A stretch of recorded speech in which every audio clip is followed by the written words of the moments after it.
Hello, what it is, what is up, welcome back to my channel. It's a wrap, aka Yudi here, and today I am telling you all the last set of books I read in the month of December, the last set of books I've read for the year of 2023, and we're also going to do a wrap up of my goals for this year. Did I reach all of them? What are my new goals for this year? So if you don't actually care to hear that part, I'll have it timestamped down below, so you can just skip to me just talking about the books that I've read for the month of December if you just want to hear my thoughts on those books. So let's get into it.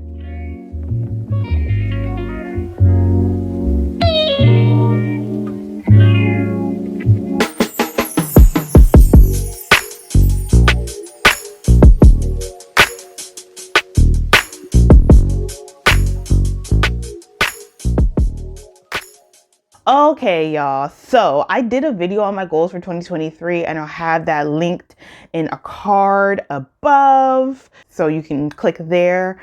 But I had 4 goals this year, and for the most part, I reached like 3 of them. The third one is like, there's some caveats to it, but let's get into it. So my first goal for this year was to read 36 books. And not only did I reach that goal, I read 46 books. So I read 10 more books than I originally anticipated reading. So I was really happy about that. This year, my goal is to read 60 books. I don't think I'm still at the place where I'm ready to read like 100 and 200 books. But I think now, because I'm on BookTube and like I'm more inclined to read new releases to get like reviews out on my channel, it has kind of like pushed me to read, I guess, more than I did when I was just like reading for pleasure, which I am still reading for pleasure. This channel is for pleasure, but I didn't realize it kind of bumped me up more than I anticipated. And if not for like the few months that I was moving, I probably would have read more books than I planned, because there were some books that were like new releases that I just didn't have the time. I had to skip them. So yes.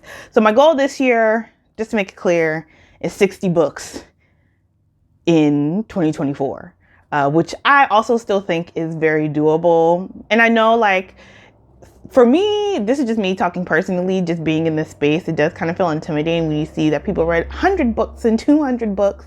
But I also need to remember that's just not my channel. That's just not my space. Like, I read for pleasure, and if I feel inclined, we'll talk about books that I have thoughts about on here. And if I have no thoughts, y'all never will see the video. Moving on to the next goal, it is to get to 100 followers. That was my goal. When I first started this channel, I did not have 100 followers. I don't even know how many followers I had. I probably had like 2. So I would just want to give like a real genuine, from the heart thank you, especially because for like a few months I wasn't super active, that I'm currently, I think, at like 530 subscribers. And that is like,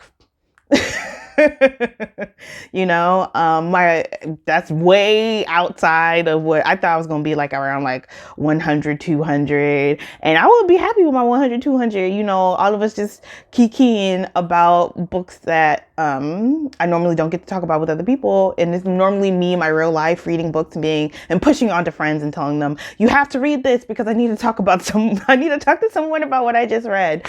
So again, thank you to all that have subscribed to my channel and then have watched the content and feel that there's something that they relate to or that they get from this channel. That really makes me happy, and it really pushes me to continue to create this content.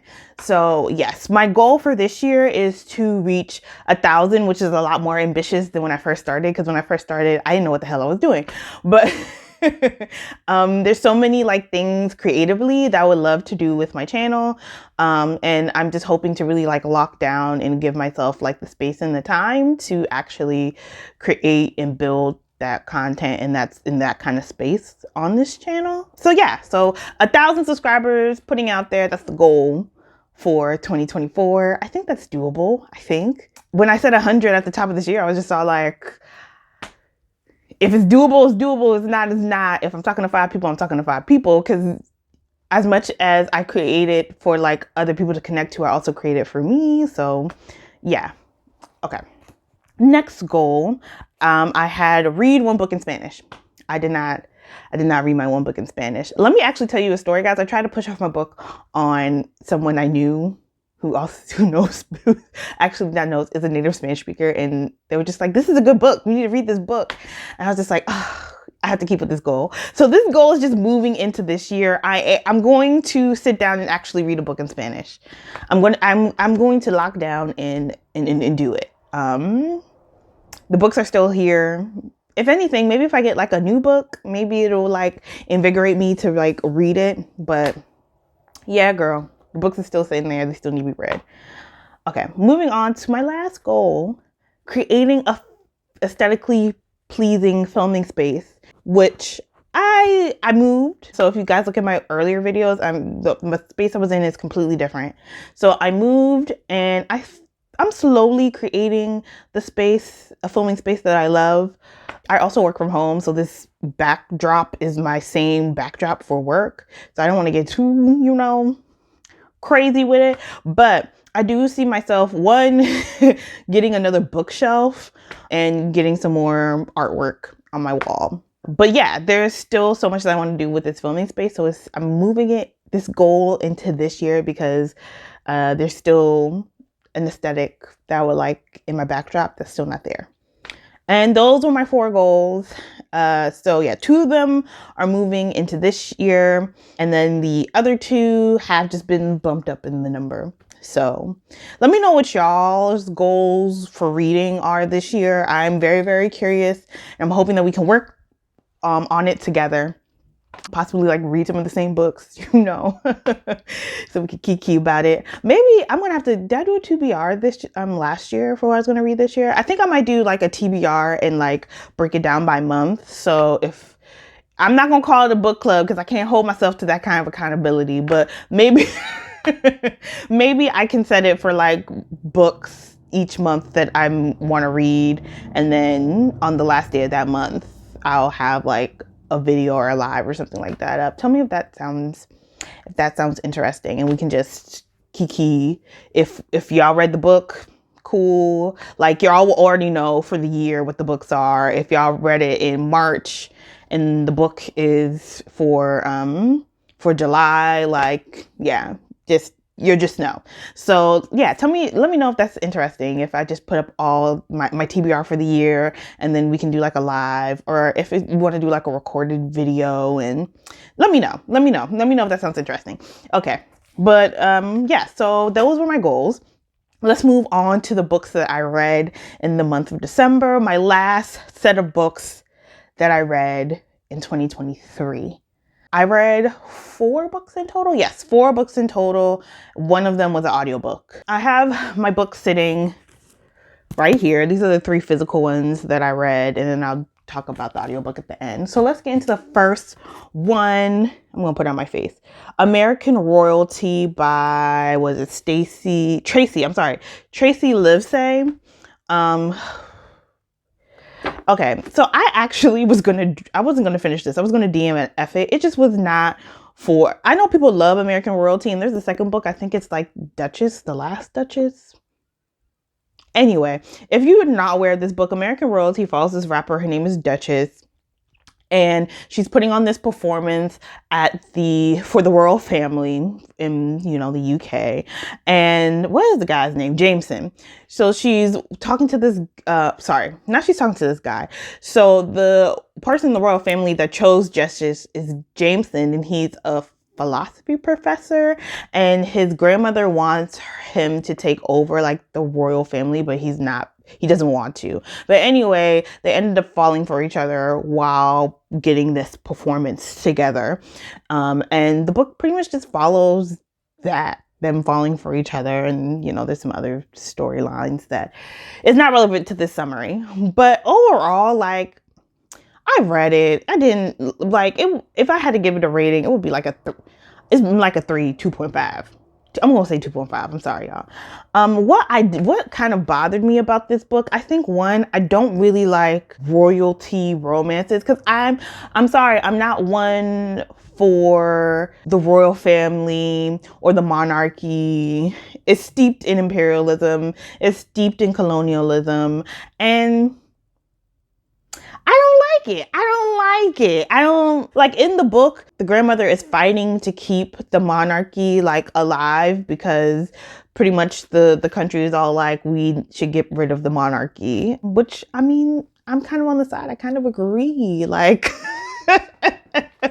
so yeah, something about the way that Jameson loved Duchess, something about it felt like a fetish. Something about it felt like, it didn't feel like love. It felt like lust. Like in the beginning of the book, he's just like so enamored with her body in a way that it just turned me off. So when they finally sleep together, I was cringing. I just did not really like, I didn't feel like the love between them. Like, I just felt like they really, really wanted to sleep with each other and they really had a good time sleeping together, and that was pretty much it. So yeah, it just wasn't really my favorite. And I don't know, I think it's just, I feel like I haven't really given much grace to a lot of romances, and I need to be fair because I don't actually think I really like romance as much as I think I like romance. But sometimes I read a romance and it just gives me all the feels and it makes me believe in love again. You know what I'm saying? Like, but this just didn't make me believe in love. It made me believe that I could truly lust after somebody. And yeah, it just wasn't my favorite. So that was American Royalty. That was one of the books I read this month. The other book I read this month was Somebody That I Used to Know by Dana L. Davis. This is a YA novel. And this one is a book about Dylan. Dylan is a violinist in Iowa, and she's a Black girl adopted by a white family. And she has this friend, his name is Legend, but he goes by Legendary. And he's like this big pop sensation. Nah, he's a big R&B star. Think like Chris Brown. I guess I can't think of anybody other than Chris Brown, even though I don't think Chris Brown is as big as he's not as big as he used to be. But whatever. That's a whole nother story. But anyway, he's like this big R&B star, and nobody really knows that they used to be really good friends until he became Legendary. But something happens to him and he ends up having to stay with Dylan and her family for a little bit in Iowa. And through that, they kind of navigate why he kind of disappeared and why their friendship fell off. And honestly, there could be a little more because baby girl is like, actually, Legendary is looking a little grown, a little cute these days. So yeah, that's that story. And also Dylan is just a really, like, what's the word when you're really into your violin? Anyway, they're both 18. They're both about to, graduate from high school. And Dylan is applying for Juilliard. And she's just very, very concentrated and focused on this audition for Juilliard because she hasn't applied for any other music school. So when Legend comes around, he's just all like, girl, you need to relax. You're a talented violinist. Like, you just need to have fun with the music. You need to stop practicing 24/7. So yeah, I didn't really actually enjoy this book. This is another one that I would give like a 3. This is another one that I pushed through to finish. I just didn't really buy their budding romance. And I think my thing with why a lot of times when I read YA as a millennial, sometimes I read it and I'm just all like, it feels like a millennial trying to capture, like, was it Gen Z and Gen Alpha? That's the generations above us. But yeah, when I read this, I was just like, is this how they really talk? Is this how the children's talking these days? Do Gen Z still care about the floss dance? Like, I feel like something about, like, do people do the floss dance anymore? Like, these are questions that I have. And also, I don't know, there was something about Dylan's storyline in being adopted by a white family that felt surface level. I don't know why. Like, in terms of like her relationship, in one, being in Iowa. I don't know how many Black people are in Iowa, but not only being like probably one of the few Black people in Iowa, but having this white family and navigating her Blackness. Something about it just didn't feel. It felt kind of surface. That's the only word I can think of. So yeah, I was just kind of reading it, and it wasn't a bad book. I just feel like there was more that I wish was in this book, especially for how many pages it is. But anyway, yes, I would give this a 3. It's not a terrible read. I feel like somebody would like this. It just wasn't for me. Okay, let's get into the next one. This one I feel like I have more thoughts about. The Nigerwife by Vanessa Walters. And this is one that was on my anticipated reads for 2023. And this one is a story about a woman who ends up missing, and her Nicole. So Nicole ends up missing, and then her aunt, I forget her aunt's name, Claudine. So her aunt Claudine ends up coming from the UK to go to Lagos to try to figure out what happened to her missing niece. And her aunt pretty much like raised her. And Nicole kind of comes from like a tumultuous family structure back in the UK. Her aunt raised her. Her mom died, I believe, of an overdose, but her mom struggled with drugs. And they're a Caribbean family, and there's some like discussion about colorism. But yeah, so she ends up missing in Lagos, and her aunt Claudine comes to figure out what happened. She's part of this club called the Nigerwives, who are just like foreign women married to Nigerian men, and they live in Nigeria, and they have this club as, you know, trying to navigate Nigeria as foreign women. Anyway, so yeah, so this is supposed to be like a mystery thriller. And once the mystery is solved, you're all like, this, like, I wouldn't have guessed that this person did it, but when you get the reason why, you're just all like, it was just kind of underwhelming. It was an underwhelming read. It was kind of, to me, it was kind of forgettable. That was it. It was kind of forgettable. I thought there was going to be like more, I don't know, just more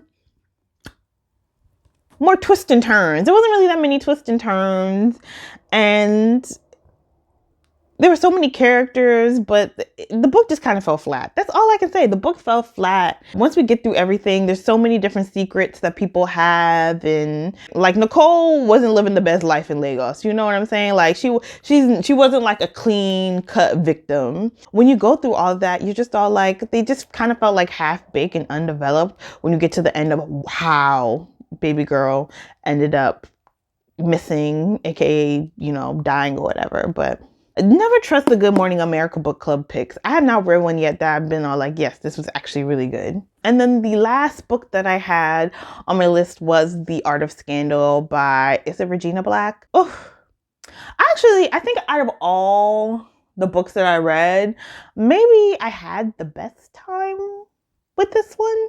Okay, maybe I'm lying. But The Art of Scandal follows Rachel Abbott, who finds out that her husband, Matt Abbott, has been cheating on her. And not only did he cheat on her, he's all like, I'm in love with this woman. So that really throws Rachel off her kilter. She wants to leave him, but she really can't because Matt is running for mayor. And it would just really be bad for his image if he gets a divorce from his wife. And also another caveat over that is that Rachel is Black and Matt is white. And he's been kind of leveraging Rachel and her Blackness and her story in his run to be more relatable. So he's like, I can't have you leave me. It would just look really bad. So pretty much Rachel's staying in this relationship, but she's miserable. But then she meets this younger guy named Nathan Vasquez. And he owns a laundromat, and they just like hit it off. And Rachel's really into art, and he's really into art. Like, he's really good at drawing. He has like the secret drawing identity on Instagram. And she ends up like helping his mother in an art show, and his brother recommends that he exhibits his art in the art show, and they end up working together. And as they're working together, they fall in love.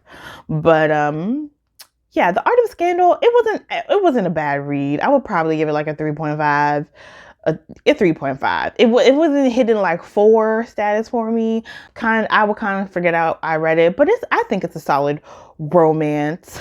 It didn't make me believe in love, but I felt like they liked each other, you know. And yeah, it wasn't a bad read. It just wasn't it wasn't like super memorable for me. And also, I don't know, I just couldn't picture Nathan. Nathan is like what, 26? I think he's Latino. I think he's like maybe Mexican. I don't know, Mexican. I have no clue, but I was just like, I can't actually. What in the hell does Nathan look like? I don't know. I can't. I'm sure they described him. He has like tattoos and stuff, but he just wasn't visually coming up for me. Like he wasn't a book babe. You know, I said a book babe, a book bae. Like I still can't picture what Nathan looks like in my head. I was like, and I think that describes my month of reading. I was like, there was nothing that I read that was really stand out, 5-star. And I think because I felt that way, I was all like, I really don't feel like doing like my best of and worst of reads for 2024. And maybe my mind would change sometime in January, but as of now, yeah. And I have read some good books this year that I truly would like be all like, y'all need to read this, and maybe I'll link it in like a community, a page or something like that. But I reviewed them and I told y'all that I love them and I highly recommend that you read it. So we'll see. But again, this is what I read the last books that I read in 2023. I'm already in 2024, y'all. In 2023, let me know what you guys read to close out 2023 and if you enjoy them so I can go pick them up. Somebody in when I did my anticipated releases, they recommended that I read Real because I didn't really enjoy Before I Let Go. And the person who left that comment, I've started Real and I enjoy Real so much more than, okay, maybe not so much more, but I am enjoying Real. I'm enjoying Real. It's a long ass book, but I'm enjoying it.